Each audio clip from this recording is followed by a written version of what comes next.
Halo, buat kalian yang lagi dengerin video aku, makasih banget udah mampir. Dan ini aku sengaja aku bikin untuk kalian semua yang lagi ngerasa overthinking, lagi ngerasa nggak berguna, lagi ngerasa sedih banget karena belum punya pencapaian.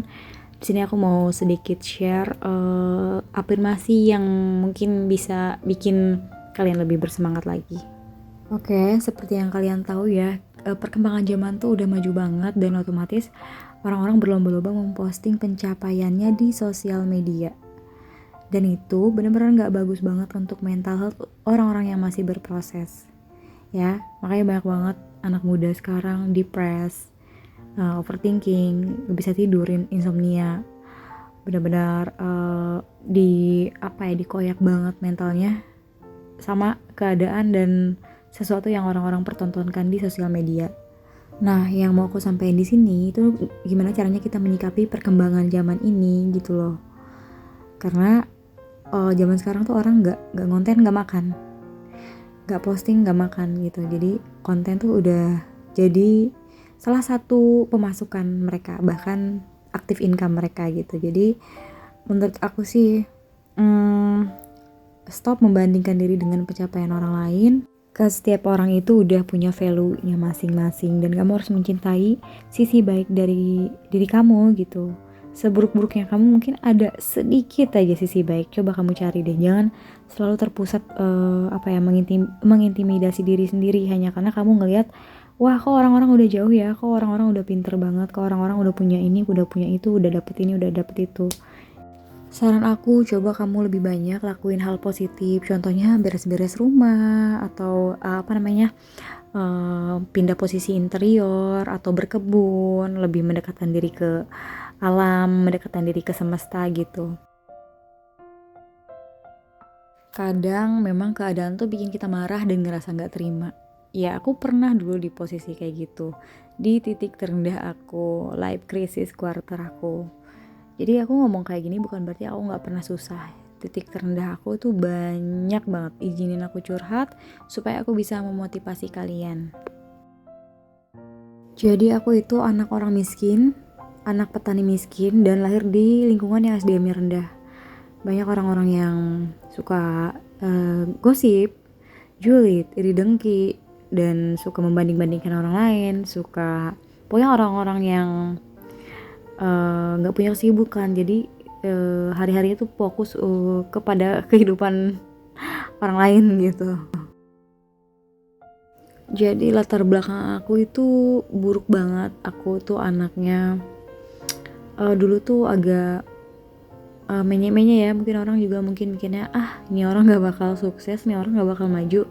Karena jujur li aku dulu terbawa pergaulan gitu, sering nonton konser lah, konser reggae kan kalau zaman dulu.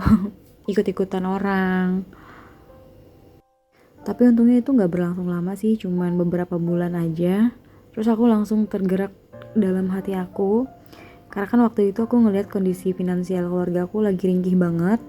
Bapak aku cuma tani dan ngandelin sayur-sayuran yang dia tanam sendiri untuk dijual gitu. Terus ibu aku juga IRT rumah tangga yang nggak bisa ngasilin uang gitu. Jadi di situ aku sebagai anak bungsu yang belum menikah harus didewasakan oleh keadaan gitu. Dulu tuh ibu aku sama bapakku ribut parah gara-gara ibu aku cuma dikasih bulanan 50.000. Izinin aku cerita, aku agak sedih juga sih karena ibu aku sebenarnya udah nggak ada. Tapi oke, nggak apa-apa, aku bakal share semuanya biar kalian lebih termotivasi dan nggak hari-hari kalian tuh nggak sedih terus gitu. Jadi sorry tadi ralat 50.000 seminggu ya, ibu aku tuh dinafkahin 50.000 seminggu. Dulu aku cuman buruh di pabrik permen.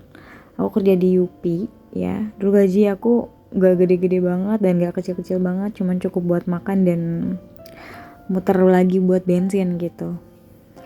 Dulu ibu aku sampai mungkin udah karena lelah juga ya, dia menikah berpuluhan tahun sama bapak aku dan ekonominya tuh gak pernah naik. Dia sampai udah bilang ke aku, ibu pengen cerai gitu, ayo bawa ibu gitu. Dan aku sebagai anak ngerasa gak berguna banget karena gak bisa nurutin apa yang orang tua pengen gitu. Karena aku ngelihat gimana perlakuan bapak aku ke ibu aku, itu aku ngeliat semua, aku record semua, sampai sekarang pun aku inget gitu. Jadi kadang kalau inget nggak bisa nurutin apa kemauan ibu tuh sedih gitu sampai sekarang, jujur gitu. Dan karena aku ngeliat kondisi ekonomi yang makin memburuk, aku mikirnya aku nggak bisa gini-gini aja. Terus aku mutusin resign di PT yang tadi aku kerja, pindah lagi ke PT yang gajinya lebih besar dari itu gitu. Jadi aku kerja itu di pabrik permen pernah, di garmen pernah, di pabrik kardus pernah, kayak udah banyak banget pengalaman. Bahkan jadi teller bank pun pernah.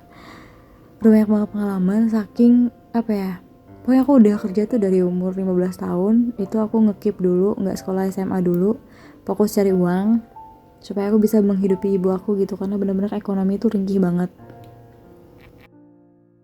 Oke, di sini aku nggak mau terpusat menceritakan cerita aku, karena tujuan aku bikin video ini kan untuk memotivasi kalian ya, supaya kalian nggak berlarut-larut gitu. Jadi intinya di sini aku juga pernah kok di titik terendah, kayak misalkan jobless, hopeless. Terus ibu aku meninggal mendadak. Abis dari itu nggak lama dari itu, beberapa bulan doang bapakku nikah lagi, dan itu nikahnya kawin lari. Benar-benar dunia tuh berasa runtuh banget. Aku hidup sendirian di rumah yang benar-benar gedong. Kalian tahu kan kalau zaman dulu kan rumah tuh gede-gede ya, udah gitu panjang lagi ke belakang kayak kereta. Itu aku tinggal sendirian, dan aku juga pernah ngerasain yang namanya kelaparan. Saking semua keluarga menjauh, saudara-saudara tuh menjauh karena mungkin takut aku jadi beban mereka gitu, dan mereka nggak mau ketumpangan adiknya aku gitu. Aku yang maksud adiknya tuh aku gitu, nggak mau ketumpangan adiknya gitu. Terus karena aku orangnya visioner ya, kalau kalian mau sukses tuh minimal di otak kalian tuh duit gitu. Jadi kalau aku tuh orangnya tipikal orang yang kalau disakitin tuh anjir, gue nggak bisa diginiin kayak gitu. Kalau kalian punya prinsip kayak gitu, aku yakin kok kalian juga bisa bangkit gitu. Jangan kalau direndahin orang tuh jangan malah terpuruk, jangan malah sedih, nggak boleh kayak gitu. Terus aku juga emang agak lain sih, dari TK tuh udah aneh gitu. Kalau orang ditanya cita-cita kan jawabnya polisi, polwan, guru, pilot. Aku jawabnya apa ke guru? Pengen jadi orang kaya. Udah serealistis itu, karena emang sulit banget ekonomi aku zaman dulu. Karena ngeliat orang tua tuh miskin banget, sedih banget gitu, anjir gitu. Pemikirannya emang udah serealistis itu sejak dini gitu. Jadi kalau kalian mau keluar dari zona kemiskinan, itu bisa kok, tergantung kalian yang mau apa enggak gitu, mau merubahnya apa enggak gitu. Tapi nggak sekedar mau doang ya. Kalau sekedar mau doang anak TK juga bisa. Kita harus ada aksi juga ya. Kalau aku tuh emang apa ya orangnya ya, karena mungkin seperti yang aku bilang tadi ya, kelamaan hidup susah. Jadi otaknya tuh udah duit, maju gitu, ayo berubah gitu. Jadi udah terdoktrinnya dalam otak aku tuh harus keluar memang dari labirin kemiskinan ini gitu. Sampai dulu aku setiap pulang kerja, aku kan memang ngambil freelance juga ya dulu. Setiap pulang kerja dari garmen, malamnya tuh aku nyusun stick gitu. Dulu ikut freelance ngedesain interior, bayarannya cuma 200.000 kalau nggak salah tahun 2017. Sama freelance juga ngedesain busana buat butik, itu tahun 2000 berapa ya, 2016 kalau nggak salah.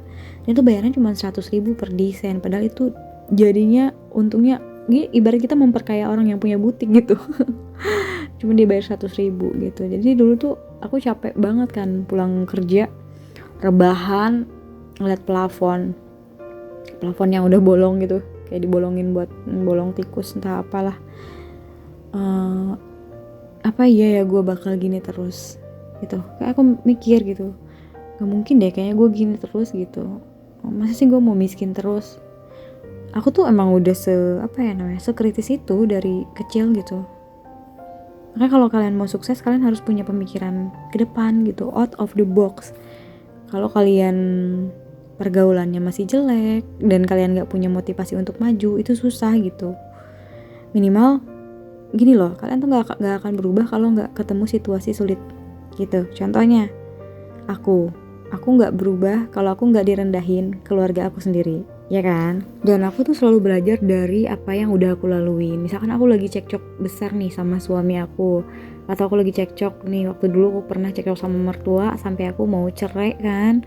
Nah aku mikir dong waktu itu, nggak mungkin dong gue jadi janda dalam keadaan gue belum spending money gitu. Nah, aku tuh selalu berpikir bahwa hari apes tuh nggak ada di kalender gitu. Jadi sebisa mungkin aku sebagai wanita tuh harus punya penghasilan gitu. Karena kita nggak selamanya bisa bergantung sama laki-laki. Intinya kita tuh pasti akan didewasakan dan disadarkan oleh keadaan kok nantinya pada ujungnya gitu. Yang penting kita evaluasi diri, jangan sampai kita menyesal di akhir gitu. Dan aku selalu berpesan untuk kita tuh fokus perbaiki diri.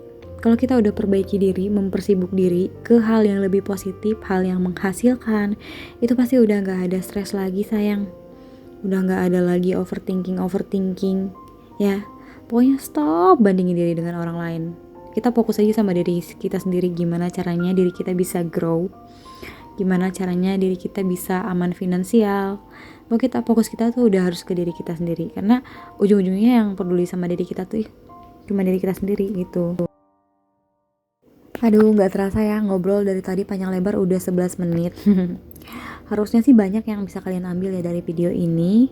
Ya intinya sih video ini aku cuma pengen kalian lebih mencintai diri sendiri, lebih terstruktur lagi hidupnya gitu. Apalagi wanita ya. Kita tuh jadi wanita harus bisa berpenghasilan juga, harus bisa mandiri juga, seperti yang aku bilang tadi, karena hari apes gak ada di kalender. Dan kalau misalkan kita udah fokus sama diri kita sendiri, kita udah grow finansial, kita punya status sosial yang baik, kita tuh udah gak bakal peduli lagi orang mau posting apa, orang mau ngomongin kita kayak gimana, kita gak bakal peduli gitu. Jadi intinya buatlah diri kamu jadi versi terbaik kamu sendiri gitu ya. Tonjolin apapun kelebihan kamu, tonjolin, cintain diri kamu, karena gak ada yang lebih mencintai diri kamu selain diri kamu sendiri ya. Oke, bye bye.